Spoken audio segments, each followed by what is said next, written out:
मी काय विरोध करावा हे माझ्या हातात नाहीये। मुद्दा हा आहे की स्थानिक पातळीवरती आम्ही कशा पद्धतीने राहतो आणि आम्ही बोलताना वागताना बंजारा आणि वंजारा ही जात म्हणून वेगळी आहे, बाकी सगळ्या गोष्टी वेगळ्या आहेत। पण आम्ही बोलताना आजपासून नाही तर स्वर्गीय मुंडे साहेबांपासून या बंजारा समाजाने स्वर्गीय मुंडे साहेबांवर प्रचंड प्रेम केलेलं आहे आणि त्या परिस्थितीत मी ते बोललेलो आहे।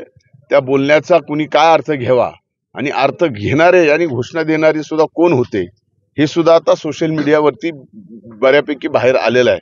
त्यामुळे लक्षात घ्या की कुठेतरी एखाद्या चांगल्या कार्यक्रमाला गालबोट लागावं आणि तो कार्यक्रम म्हणजे एकीकडे चांगला कार्यक्रम तुम्हाला दाखवता येत नाही माध्यमांना, काहीतरी झालं पाहिजे ना, त्याच्याशिवाय तुमचा टीआरपी वाढत नाही। तर असे जी काही आहेत विघ्न संतोषी लोक ते त्यांच्या पद्धतीने करतात। आता इथंही बऱ्याच बंजारा समाजाचे लोक, त्यांना जर विचारलं तर आम्ही म्हणताना बंजारा वंजारा एक अशा संबंधित विषय आहे, कारण आम्ही भटके आहोत।